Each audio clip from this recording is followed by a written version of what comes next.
Okay. Dave and Tracy Westbrook. So we're the stopping point on the way down to the ferry. What time do you have to leave in the morning? I'm not sure exactly. I don't know how long it takes to get down there. It's to get through. No, I don't think so.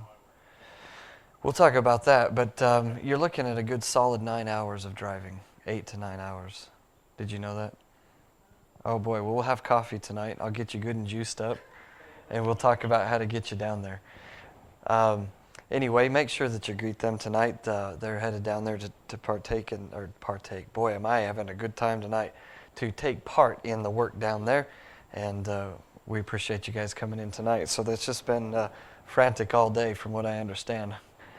Okay, long night. All right, so without further ado, let's go to Proverbs chapter 3. Proverbs 3, and I thought we would finish this tonight, but we will not. I can tell you that right now. We will not finish tonight. So Proverbs 3, we talked about wisdom, and there were admonitions and results found in verses 1 through 12. Remember, we did those comparisons, admonitions and results. And that was part 1, and then we divided into part 2, discourse on wisdom. There was discourse about happiness in wisdom, verses 13 to 18. There was power in wisdom, verses 19 and 20. There's protection in wisdom, verses 21 to 26. The application of wisdom, or how we use it, verse 27 through 30. And tonight, we'll just touch and start on the outcome of wisdom. The outcome of wisdom. So we're going to read verses 31 through the end of the chapter there in Proverbs chapter number 3. Envy thou not the oppressor, and choose none of his ways. For the froward is abomination to the Lord, but his secret is with the righteous. The curse of the Lord is in the house of the wicked, but he blesseth the habitation of the just. Surely he scorneth the scorners, but he giveth grace unto the lowly. The wise shall inherit glory, but shame shall be the promotion of fools. So the outcome of wisdom, and what I mean by that is we're just contrasting in this last section, a contrast of life between godliness and the life of wisdom and righteousness. And the reason I say it's the outcome is because he spent all this time teaching on wisdom to his son, and now he's saying these last few admonitions, these last few warnings on don't be this because here's the outcome, you want to be this. And if you're wise, you'll follow that instruction, okay? So it's the outcome of wisdom. And I think what we'll do is we'll just cover verse 31 and 32. So first of all, avoid the oppressor. That's the first thing that he says to him tonight. Avoid the oppressor. Verse 31, 32 again. Let's get that back into refresh our minds with it. Envy thou not the oppressor, and choose none of his ways. For the froward is abomination to the Lord, but his secret is with the righteous. Envy thou not the oppressor. Avoid him. Avoid the oppressor.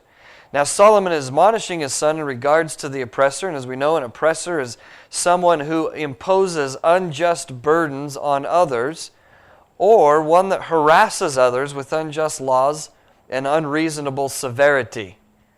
Okay, that's what an oppressor does, somebody who keeps others down. In other words, the oppressor uses power, whether real or perceived, to overpower, overburden, or bring someone into bondage. Now, I've chosen those words carefully, so I hope that you heard that. The oppressor uses power, whether real or perceived, in order to overpower, overburden, and bring into bondage. Now, this warning that he's given here in verses 31, 32, about the oppressor is suiting to the son, because remember, Solomon's writing to someone who will eventually take the throne, and he'll be a king. So he's going to be ruling over the people of Israel, and he's essentially telling him, don't be like the oppressive nations, don't be an oppressive king. Don't be one of those kings that brings into bondage. Now, that's pretty interesting, because Jeroboam, remember, was angry with Solomon about how tough he was on everybody, on the taxes and everything. And then Rehoboam came in, and Jeroboam came and said, hey, let's lighten things up. What do you say? And essentially he said, no, my father's loins aren't going to be as thick as my little finger. You got chastised with whips. I'm going to chastise you with scorpions. I'm going to tax you to death. I wonder if this current government read that chapter. But anyway, yeah, that was too easy to miss that one. So it's interesting that he's writing about not being an oppressor, not being someone who overpowers, overburdens, or brings people into bondage. And of course, this warning is also suitable for any person who's in a position of authority. I've seen some parents, I've seen some fathers that are oppressive fathers. They overburden their families with things, or overpower them with a perceived or a real authority or a power that they think they have. I've seen parents do that to their children. Or we sometimes call that legalism, and it's something that's got to be monitored very carefully in our lives. Legalism, as it's used in some terms, it means adding to salvation, adding anything to faith for salvation, faith and grace. But usually what people mean is that you're brought underneath a specific law that you got to follow point by point. If you don't follow point by point, then you're not right with God. And that's usually what people are talking about. And guys, we got to remember that it's the relationship with the Lord that is far more important than following point by point. There's no sense in getting people to give outward conformity to a set of rules if they don't have a relationship with the Lord. And so I say as parents, we got to be careful of that we help our children to understand there's an age where they don't get certain things. And they just do it because we say so. But as we're able to explain things, as they're able to take that on board, we need to take the time to do that. Explain some things to them. Help them to understand so that it's not just outward conformity, but they've got a relationship and a heart for the Lord, and they do it for the right reason. Same thing as husbands. As husbands, I've seen some oppressive husbands. They get their wives doing certain things, certain ways, certain times, talk a certain way, walk a certain way, dress a certain way, behave a certain way, and it's got to be this way. And they become very oppressive, and they put a burden on their wives that doesn't need to be there. And so I say that anybody in a leadership position can become an oppressor. This is a great admonition from us, or for us. Envy not thou the oppressor. What about teachers, pastors? We could stop there for a while. What about some employers, managers? It can affect every area of our life. When you have people underneath you, you can become an oppressor. Or if you think that you can overcome someone, you can become an oppressor. The Bible talks about even the poor oppressing the poor. And he says when that happens, it's an abomination before God. So rulers, the Bible tells us in Proverbs 28 verse 16, rulers who lack a godly understanding end up being oppressors. Look at it. We're in Proverbs 28. Proverbs 28.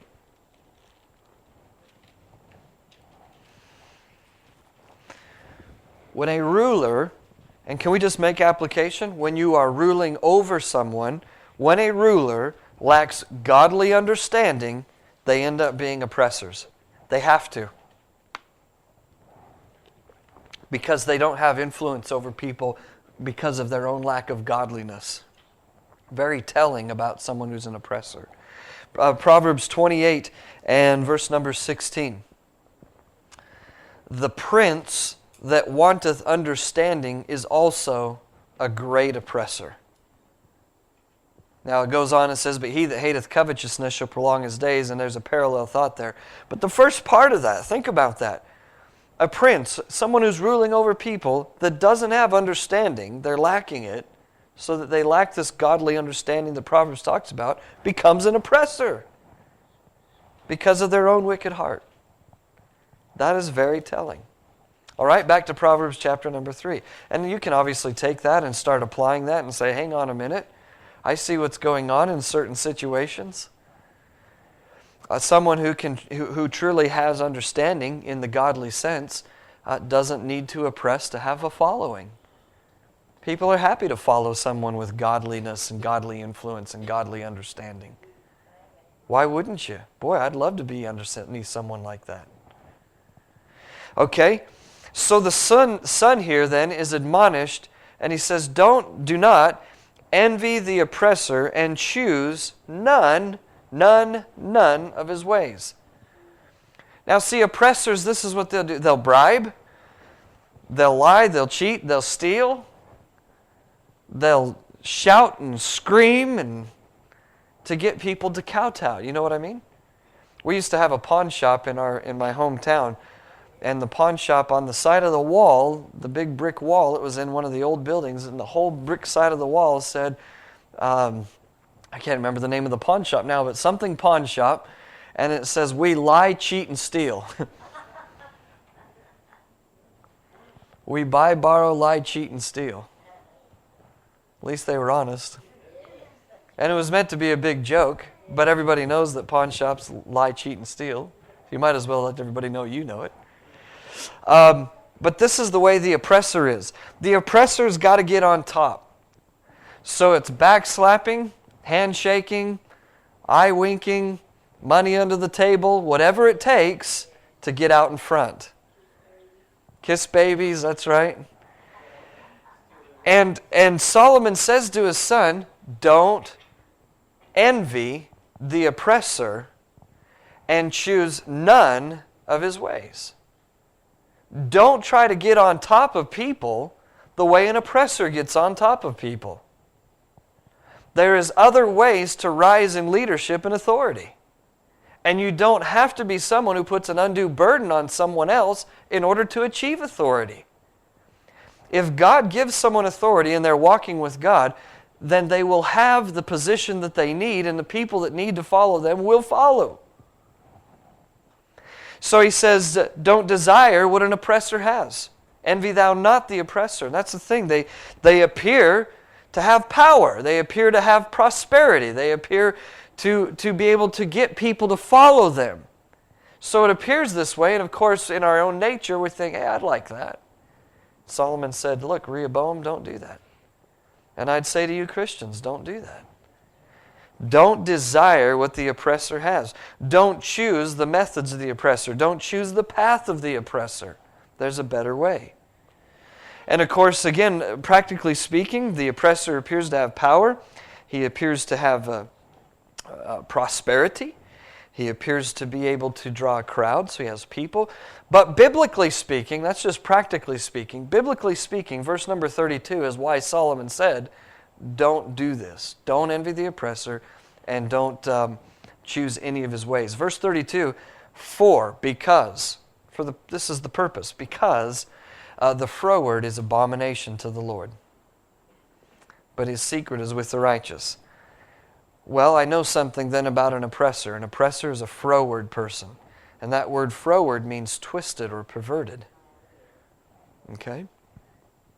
So why shouldn't we envy an oppressor? Because those are twisted people. They're perverted people. Their line of thinking is not right. So we don't want to do that. The second thing it says is that the oppressor, the froward person, is abominable. In verse 32, the froward is abomination. Notice he just flows on. Don't be like the oppressor because he's froward. He's an abomination to God. He's disgusting. That's what that means. He disgusts God.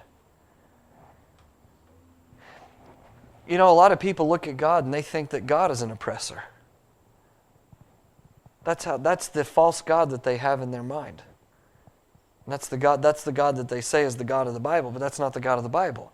Because he's not an oppressor. He doesn't he doesn't overburden, overpower. He doesn't try to get people underneath his authority. He basically gave us a free will, and he said, you can follow me if you want to. If you don't want to, there's consequences. It's up to you. So an oppressor is abominable and it's disgusting to God, and then an oppressor cannot be close to God. The last part of verse 32. But his secret, that's the Lord's secret, is with the righteous. A secret is something that's kept private. It carries the idea of close intimacy. Husbands and wives, they have secrets with one another that only they know, because there's an intimacy there. They can trust one another.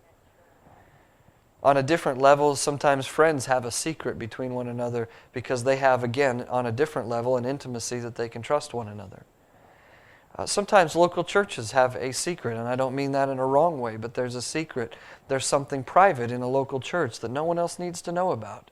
It belongs to that church, and no one else needs to be in on it.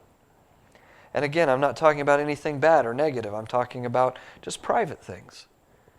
And God said that His secret is with the righteous. And that tells me that an oppressor cannot be close to God, because he's not a righteous man. He's an abominable man. He's a man that is froward. And God, we need to understand, God reserves His secrets for those people who are righteous. If I want to know the secret things of God, I got to be righteous. If I want to understand the workings and understand the intimate side of God, I got to be a righteous person. Again, we've said it so many times, God doesn't cast His pearls before swine. He's not going to let people in on something that's private and intimate to Him, something that's secretive to Him. He's not going to let someone in on that who has no regard for the things of God, or for righteousness, or for wisdom. We're talking about wisdom. If we reject wisdom, why would we expect God then to tell us those private things? Sometimes we have questions that go unanswered because God says you don't need to know that yet. But sometimes we get things that go unanswered because God says, you're not ready for that yet. You're not close to me the way I need you close to me to reveal that to you. Because the secrets of God are high and holy. Proverbs 25 verse 14, Psalm 25 verse 14 says, the secret of the Lord is with them that fear Him, and He will show them His covenant. Fear first, righteousness first, wisdom first. Then we get to be a part of that. So the obvious contrast here is this, that we need to seek after God, not the oppressor. And we need to follow after the ways of God, not the oppressor's ways. Envy thou not the oppressor. Envy thou not the oppressor, and choose none of his ways. But certainly, and if you let me put it in the context we're using right now, envy after the Lord. Covet the things of God. And covet His ways and choose His ways. There's a better way. Okay, let's stop there. Father, thanks for the night. Please bless the remainder of the week, and please give us safety as we travel home tonight. And thank you for each person that came out, and those that weren't able to be here for illness. Would you bless them and touch them? God, I pray that the remainder of this work week will be profitable for each one of us. That you'll help us to accomplish what needs to be done, that you'll help us to earn the wages that need earning. Thank you for meeting our needs, and thank you for doing that through the work that you've given us. And I pray that each person will go home tonight refreshed and ready for the rest of the day ahead of them. God, I pray that you'd please guard the steers as they make their way down to Melbourne and as they prepare for a new ministry, a new place, a new life. It's exciting. And God, I look forward to hearing some wonderful reports from them. Thank you again for your love. In Jesus' name, amen. Amen. All right, great. Before I let you go, we're coming to the end.